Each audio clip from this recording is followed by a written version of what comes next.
Welcome to Awakening with Brahma Kumaris. Welcome, sister. Om Shanti. Welcome to Going Beyond. Thank you so much. There's something very funny I read today. And I call it funny because it's so close to me.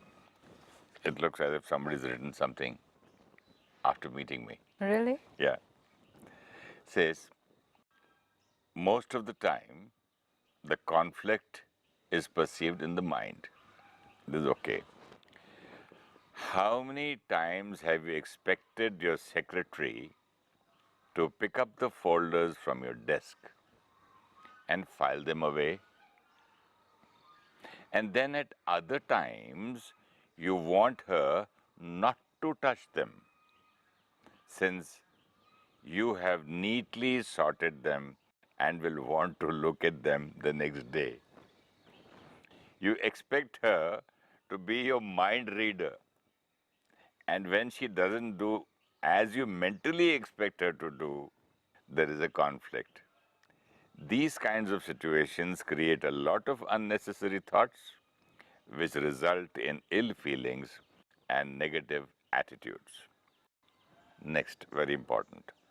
We fall into the language of always and never.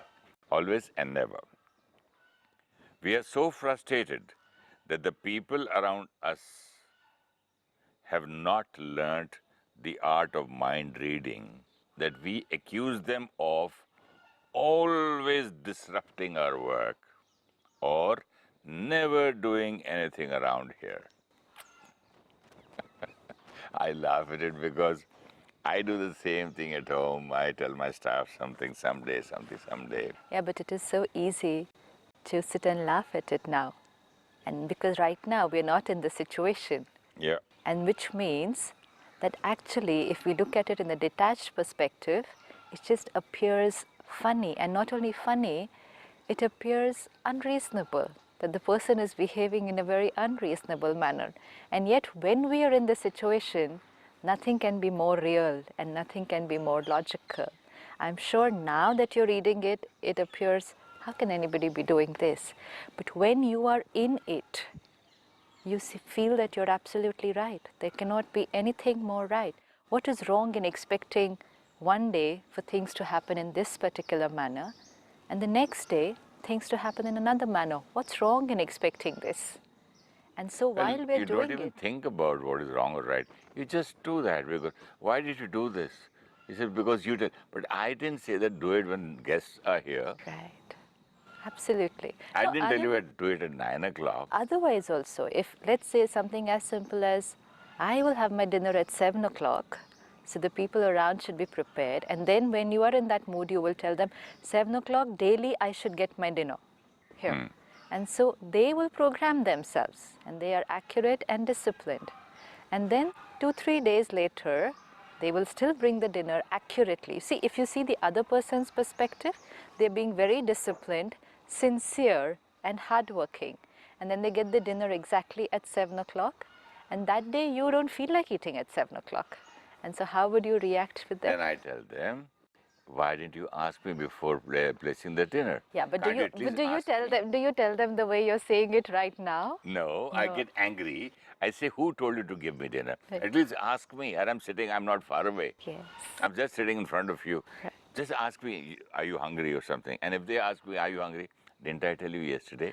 Right. Didn't I tell you once? Do I have to tell you 10 times Right. that give me dinner at 7? Right. You don't have to ask me the same question every day.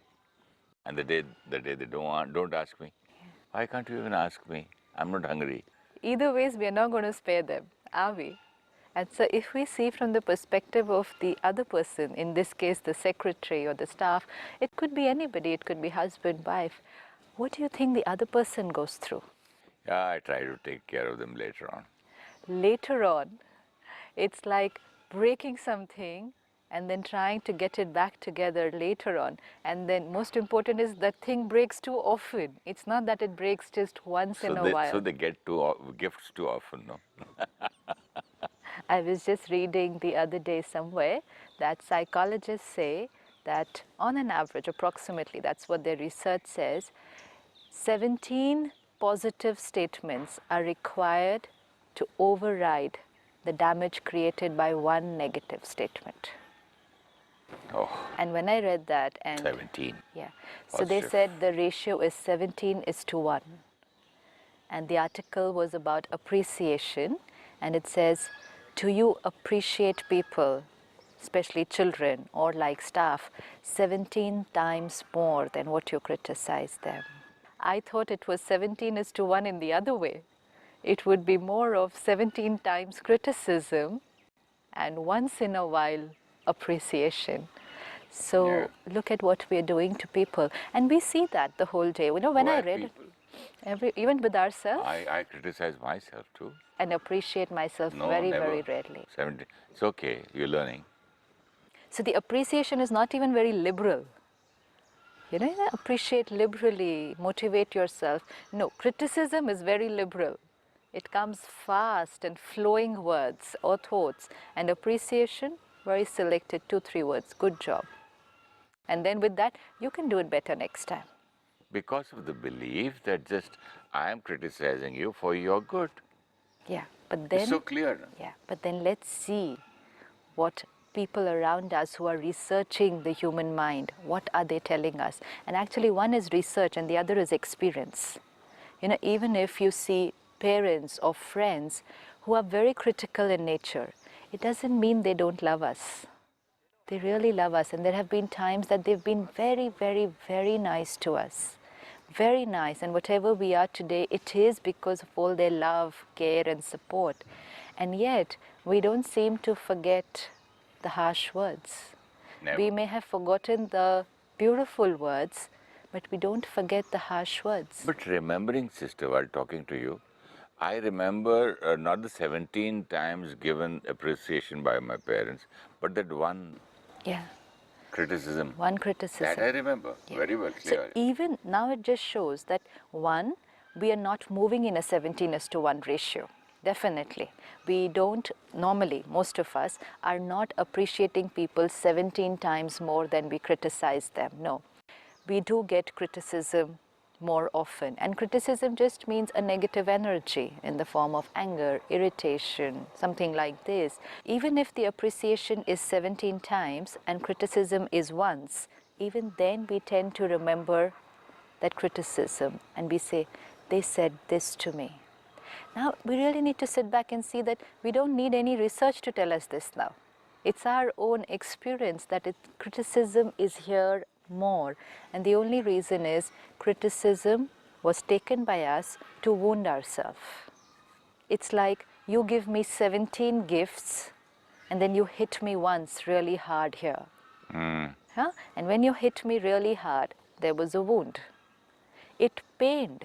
It really, really pained.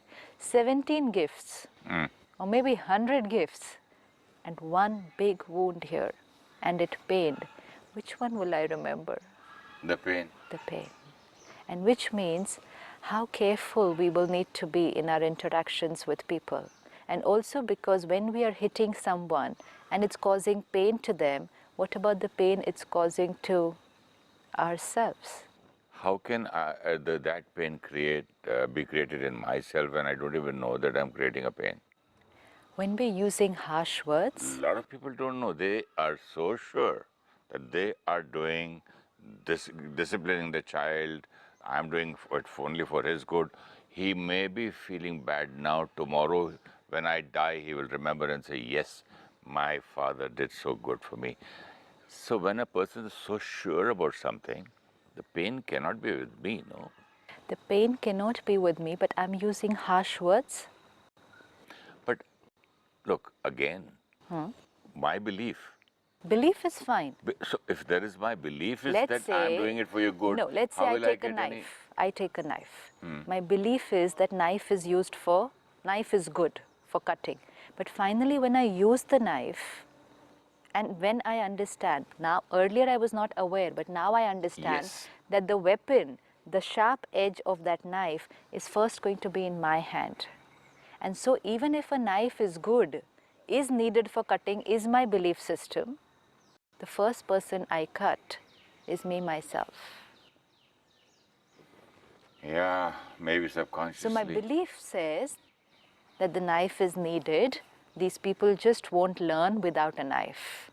I need to use this kind of energy. So belief says knife is a necessity, which is one part. But the reality is that the knife will first cut me before cutting them.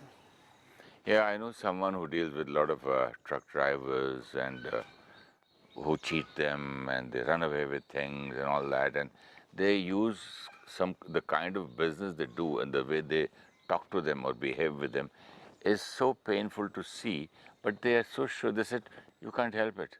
They do not listen otherwise. They do not But listen. I also see one thing more, Yes. that the person gets so tired by the evening, so gets so irritated by the evening, that he brings the same language home.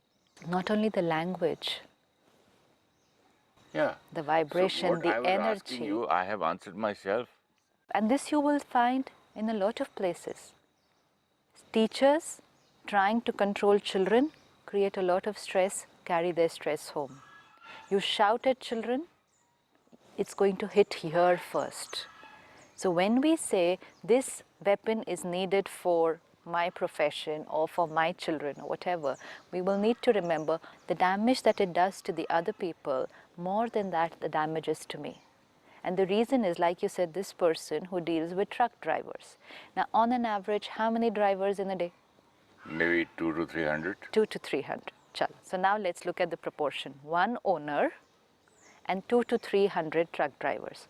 Even if he has to shout at 10% of them in the whole day, 30. because all of them are going to behave in different ways, and it's their vocabulary, they talk like that, and it's this businessman's belief system that unless you are ruthless with them or you shout at them, things are not going to happen.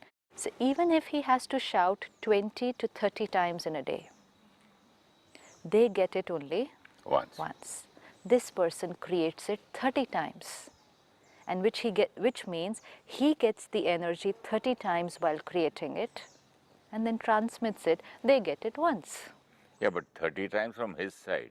And what about from coming back? That is, of course, another game altogether. That we've learned from you now. Absolutely. So now tell. What you give comes back to you. What you give. So 30 plus maybe 90 more. Many more. 120 times. Yeah, so how is that mind going to be by the end of the day?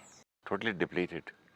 Tired. So we need to stop and check all our belief systems which we are saying, no, it's necessary. It's necessary. Criticism is necessary. Harsh language is necessary. Maybe it's just for your convenience we use this line. Actually, everybody knows within that, I've hurt my child, or I've spoken a little louder. I shouldn't have done that. Actually, our behavior is only reflecting first our own state of mind, not the behavior of the team or the children. Same team,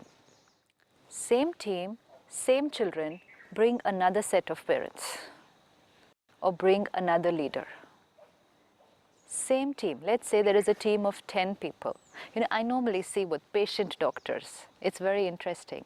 Some doctors will say, this patient is very irritating because the patient tends to ask too many questions, is just not understanding, the relatives are also panicky, all those things. So the doctor who's very stressed and is very frustrated inside will say, this patient is irritating. Okay, now let's say we label the patient, this patient is irritating because this patient has just created tremendous amount of irritation in a doctor.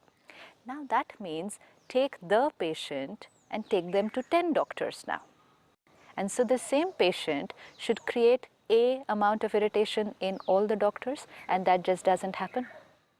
That just doesn't happen. They're going to have some doctors who are going to be very, very calm, very loveful, very empathetic, and then say, is there anything more you want to ask? Same patient. But yet this doctor who was getting irritated is going to say, it's this patient. It's because of him I am becoming like this. I have to talk to him. He will not understand. Same class of students, different teachers will handle the same class of students differently. And then some teacher will say, they just won't keep quiet if you don't shout at them. Of course you have to shout at them for them to be disciplined. And another teacher is going to come in and smile and play and just make the whole class so beautiful. And similarly, same children, of course here we don't get to experiment, but take the same children with different set of parents and it's going to happen a different way. Take the same team at work with different leaders, it's going to happen a different way. And then how can we say this is needed to discipline them? Yes, we can say this is the only way I know of disciplining them. Or I can say I don't have enough patience to keep talking 5 times lovefully and then wait for them to listen. So it's my incapacity to be patient. It can be also that my parents did that to me, and my grandfather did that to my father. Yes, it and can. his great grandfather did to him. Yes. So it is just coming, the whole thing coming. Yes, it can. That it was in my past. This is how my parents behaved with me, and so this is how my mind conditioned to getting worked. Parents, Grandparents. brothers, parents, friends, my friends' parents, everybody was used to just, hey, don't do it. They never used to give a reason why you should not do that. I told you not to do it. Okay, that's it. And now I need to stop and ask myself, do I want to live my life like this or do I want to change? Simple. It's only that much. Reasons, yes, reasons could have been a lot of reasons in the past. It is a lot of conditioning, sanskars, some sanskars because of the environment in our own house. We may see other parents talking very, very nicely or sweetly and very patiently. Basically, it's patience that's required here. So we may see our friends, our relatives, and their parents are very patient. But just watching doesn't condition. It is the energy that I receive from the people around me. How does conditioning take place? That is, how does sanskars take place? Is the energy that I consume from the people around me. You can watch somebody else's parents talk very patiently. It's only an observation. You don't even need to observe somebody in the neighborhood. Just switch on the television and you can observe different kinds of things. But to make it your sanskar, it only happens when I'm getting it in a close relationship. Because then I'm not just watching. Sister, I have a son and a daughter. They can choose the way my wife speaks, but they still feel, okay, we'll copy dad. Then? So that's a choice that they will make because of the energy. Here both are different. Both will have an influence on the child. Only one parent will not have an influence on the child. Both the parents will have an influence on the child's conditioning. Definitely. Because the child is consuming the energy of both the parents. And then tomorrow the child is consuming the energy of teachers, of friends, tomorrow of husband, of wife. Now let's say this person you said who is with the truck drivers for most of the part of the day, maybe before he got into this profession, he was very calm, relaxed, very happy-go-lucky. This was not his vocabulary. And this was not his way of living. This was not his way of working with people. Conditioning. Because he was dealing with them constantly and then he thought this is the way. So he started using that energy and that vocabulary. A few years down the line, or sometimes even lesser than that, he becomes like that because he has consumed that energy and he's created a lot of stress and anxiety while working with him. Now this person goes home. Now his home, his wife, his children, before they were living with him, and now after his change also they are living with him. Before he was very calm, very relaxed, very loveful to everybody. That had an impact on them. Now when he has changed, because he's consumed another type of energy, when he comes home, he will radiate that energy to them in his every thought, word and action.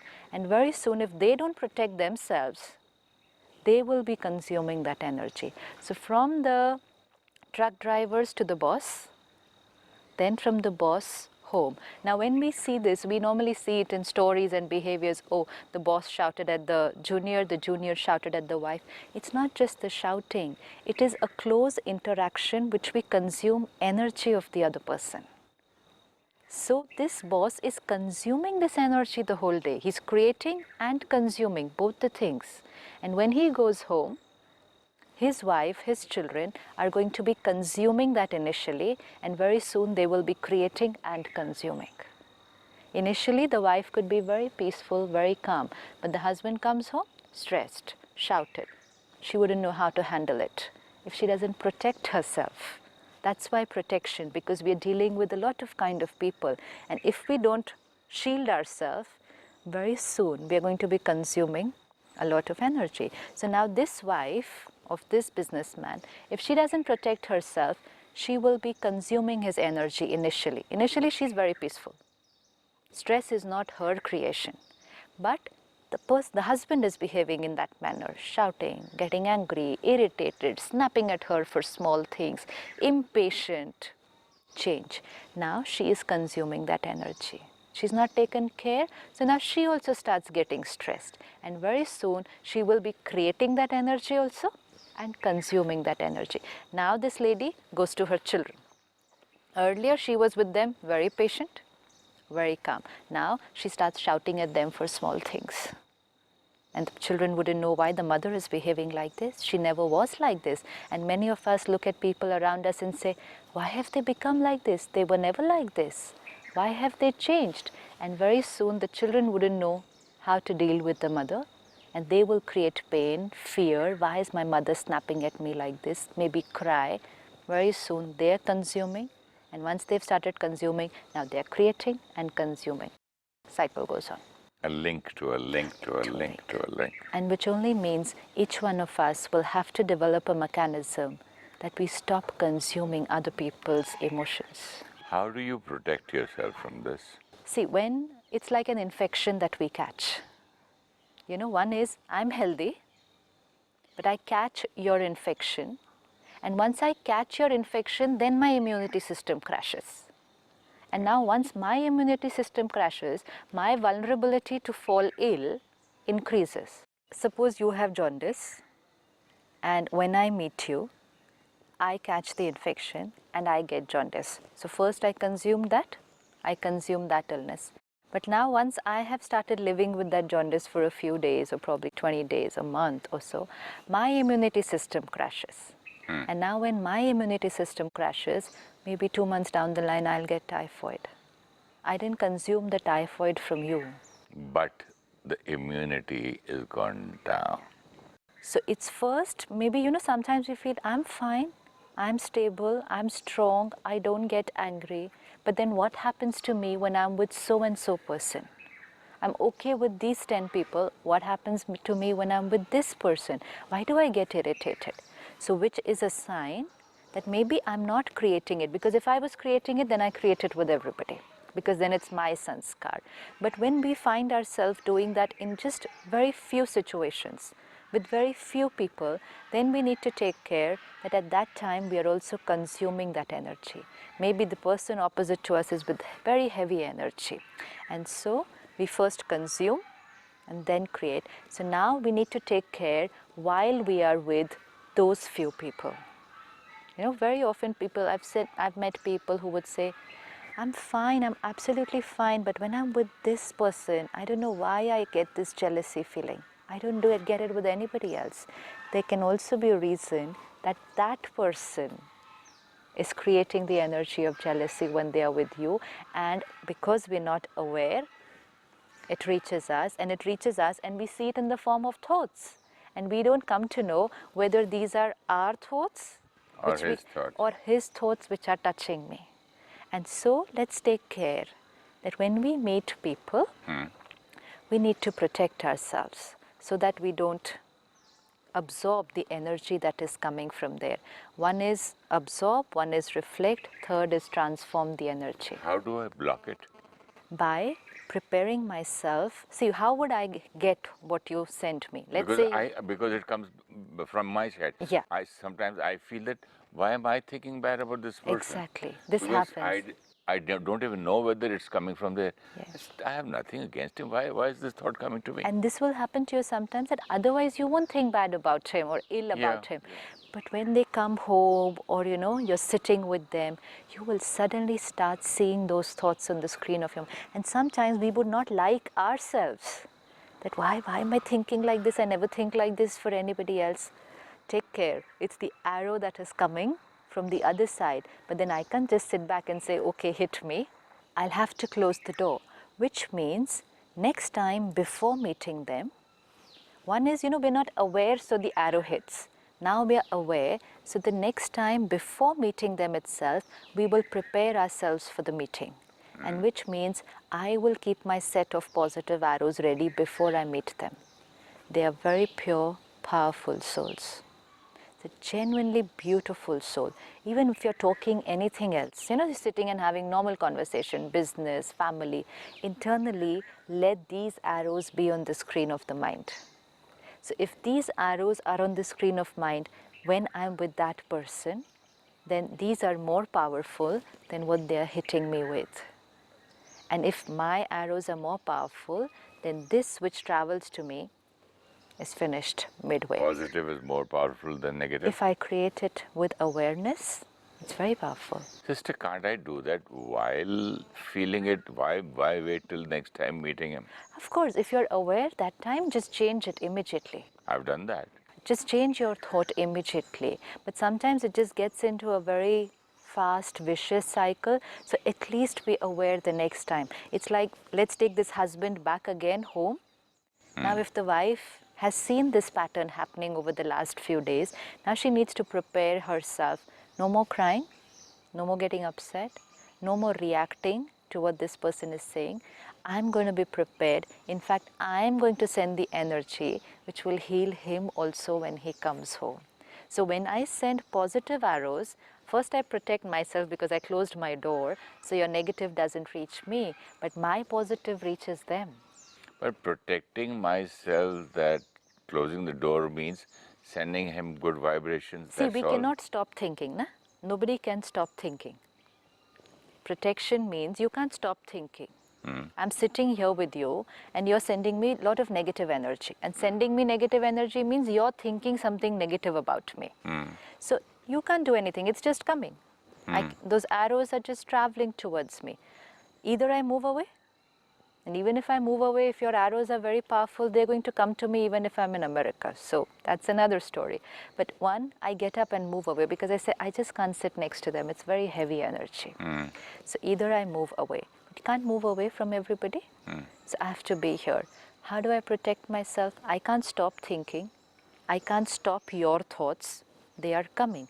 So the only thing that I have to do is I'll have to send something which will counter this midway and finish it off. An arrow from here. Can I just ask you if I've understood it clearly? Can I just go on saying he's a pure soul? He's son of the same father. He's my brother. Absolutely. I can give him good blessings also. This is blessings now, but the technique is that now outwardly you must be talking about something else. Your words cannot be you're a pure soul, you're a beautiful soul. You're talking to him about let's do this in business or let's do this tomorrow at work. So now we'll have to do this. That's saying all these words, talking business, but internally the subconscious mind is creating these thoughts. Now this energy goes there. At a time only one thought. So if this is the thought, that thought will not hit. And most important, my arrows will now hit them. So their healing will also begin. So first my protection, and then their healing, which we have seen. If I remain stable, then I'm taken care of, and once I'm taken care of, it will start influencing the opposite person. Wonderful, sister. Thank you so much. Shanti. Thank you so much. Om Shanti.